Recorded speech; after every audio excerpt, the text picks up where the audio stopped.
The sun beat down on the jagged Afghan mountains as a lone man trudged through the dust. His name was Sergei Antonov, a former Soviet engineer who had defected. Once, he built bombs. Now, he hunted them. In 1980s Afghanistan, war was everywhere. Soviet Mi-24 gunships thundered overhead, dropping death from the skies. But many bombs didn't explode. They lay buried in sand, silent killers waiting for a child's foot. Sergei had seen too much blood. The day a young Afghan boy died from a mine he designed, something broke inside him. He deserted, slipping through the mountains under the cover of darkness, guided by rebels he once called enemies. Now, his new mission was redemption, to disarm the very bombs he helped unleash. But for a Russian defector in Afghanistan, every day was a gamble. The Soviets branded him a traitor.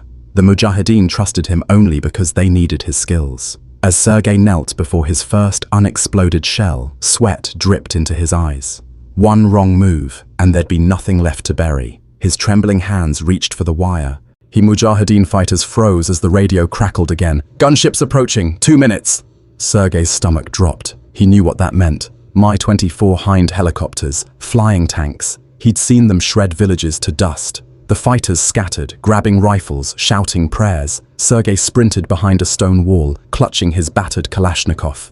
Then came the roar, like thunder ripping the sky apart. The first Hind swooped low, rockets streaking toward the mountainside. The ground convulsed as explosions lit the valley in hellfire. Dust blinded Sergei. He heard screams, human and animal. Bullets tore through the wall, showering him with shards. He hugged the earth, heart pounding like a drum. When the gunfire eased, he crawled toward the hut where the bomb lay safe, but not forgotten. If a rocket hit it, the whole village would vanish in a fireball. He needed to move it, now. Sergei grabbed the bomb's casing, muscles screaming, dragging the 200-kilo beast across blood-stained earth. Above, another Hind circled, its cannon spitting death. Sergei didn't pray. He just pulled, knowing one round could turn him to mist. The sky was red, the air reeked of cordite and fear, and the war was far from over. The mountains were silent, except for the whisper of the wind. Sergei moved alone now, a ghost in a land of endless war. His body ached, his soul heavier than his pack. He told himself this would be the last one, the final bomb, before he disappeared forever. He found it at dusk, a monstrous Fab 500, half buried in shale, its steel skin scarred but deadly. If it detonated, it would erase the entire valley. Families, children, all gone. Sergei knelt, staring at his creation. He remembered the factory, the men in grey coats, the pride in building perfect weapons. Now, those weapons hunted him. His hands shook as he unscrewed the fuse. Sweat stung his eyes. The detonator was cracked, unstable. One twitch and the night would bloom in fire. He worked in silence, heart hammering louder than the wind. Click, click. The last wire came free. The beast was dead. Sergei exhaled, sinking to the ground. No cheers, no thanks, only the stars above, cold and distant. He didn't know if he'd live to see another dawn, but tonight at least, the valley would sleep. And in the darkness, a broken man found a fragment of peace. The mountains were silent, except for the whisper of the wind. Sergei moved alone now, a ghost in a land of endless war. His body ached, his soul heavier than his pack. He told himself this would be the last one, the final bomb, before he disappeared forever. He found it at dusk, a monstrous Fab 500, half buried in shale, its steel skin scarred but deadly. If it detonated, it would erase the entire valley. Families, children, all gone. Sergei knelt, staring at his creation. He remembered the factory, the men in grey coats, the pride in building perfect weapons. Now, those weapons hunted him. His hands shook as he unscrewed the fuse. Sweat stung his eyes. The detonator was cracked, unstable. One twitch and the night would bloom in fire. He worked in silence, heart hammering louder than the wind. Click, click.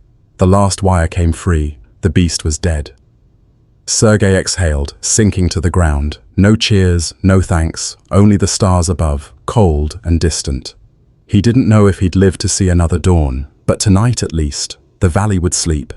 And in the darkness, a broken man found a fragment of peace. Morning broke, bringing with it a harsh truth. Civilians suffered most. Sergei saw it in the hollow eyes of children peering from mud brick huts. Their world was shattered by a war they never chose. One girl, no older than 8, watched him work with silent curiosity. She held a cracked doll, its porcelain face scarred like the land around her. Sergei's chest tightened. He remembered his niece back in Moscow. The bomb today was worse. A PFM-1 butterfly mine, small and green, disguised like a toy. He had designed these too, light enough to scatter by the thousands from helicopters. He crouched, heart pounding, as he disarmed the killer disguised as play. A single slip could end him, and the girl watching. Click. The mine was neutralized. Sergei handed it to a Mujahideen fighter who tossed it into a pile. More like it lay ahead. Hundreds, maybe thousands. That night, Sergei couldn't sleep.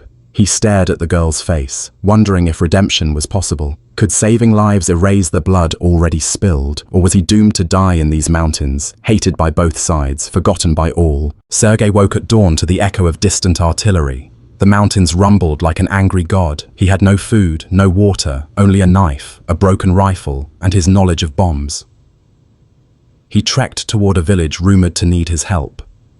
Along the path he saw carnage, shattered trees, burned-out trucks, and the sick metallic scent of blood. The war was everywhere. When he reached the outskirts, men swarmed him. Mujahideen fighters, tense and suspicious. Omar wasn't among them. Good or bad? Sergei couldn't tell anymore. They led him to the reason he was still alive. A Soviet bomb lodged beneath a shepherd's hut, its tail jutting like a rusted dagger. The family had fled. If it blew, the whole village would vanish. Sergei knelt, heart hammering. This was no ordinary UXO.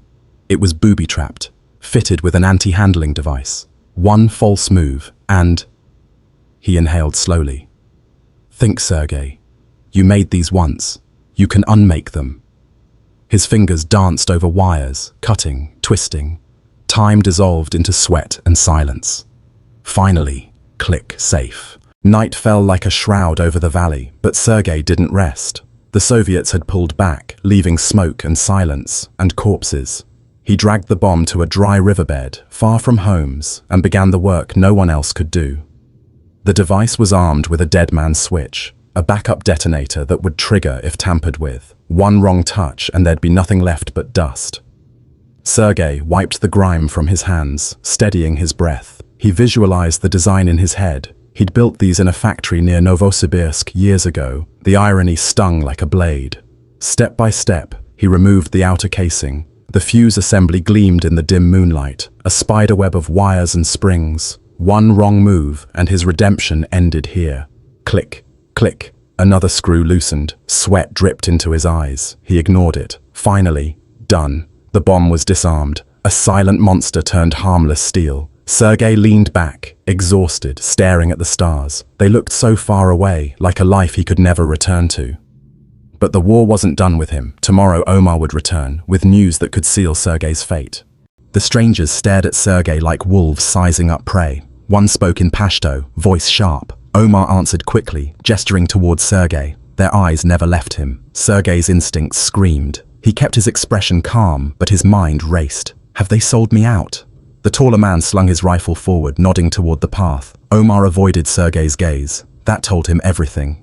They marched him uphill, through jagged rocks, until the valley opened below like a wound. Sergei's breath burned in the thin air. Every step, he searched for an escape. Then, a sound split the silence, the distant thump of rotor blades. A Soviet gunship, hunting. The strangers panicked, arguing fiercely. Sergei seized the moment. He hurled himself down the slope, rolling hard, rocks tearing his arms. Bullets cracked overhead. He didn't stop until the world was dust and blood in his mouth. When night fell, Sergei crouched in a cave, trembling, his knife slick in his hand. He had escaped, for now, but the truth was clear. He was a marked man, and tomorrow there would still be bombs to kill, before they killed someone else. At dawn, Omar appeared, his rifle slung across his back, eyes sharp as broken glass. Behind him, 2 new fighters followed, their faces hidden by scarves. Sergei's gut tightened. Omar said nothing at first. He simply stared at the disarmed bomb, then at Sergei. Finally, in broken Russian, he spoke. Soviets, big money, for your head. Sergei's pulse thundered. He gripped his knife instinctively, though it would mean nothing against 3 rifles. Omar stepped closer. His face was unreadable, but his eyes, there was something human there, something torn. "You say village," Omar continued, nodding toward the huts. "But money." He trailed off, spitting in the dirt. One of the masked men muttered sharply in Pashto. Omar raised his hand, silencing him. The tension was a live wire, ready to snap. Finally, Omar spoke again. "We fight Soviets. Not you, but you leave. Today." Relief hit Sergei like a flood, but he didn't smile. There was no safety, only survival. As he shouldered his pack, Omar pressed something into his hand, a piece of bread, a gift, or a goodbye. Sergei walked into the mountains, knowing tomorrow might not come.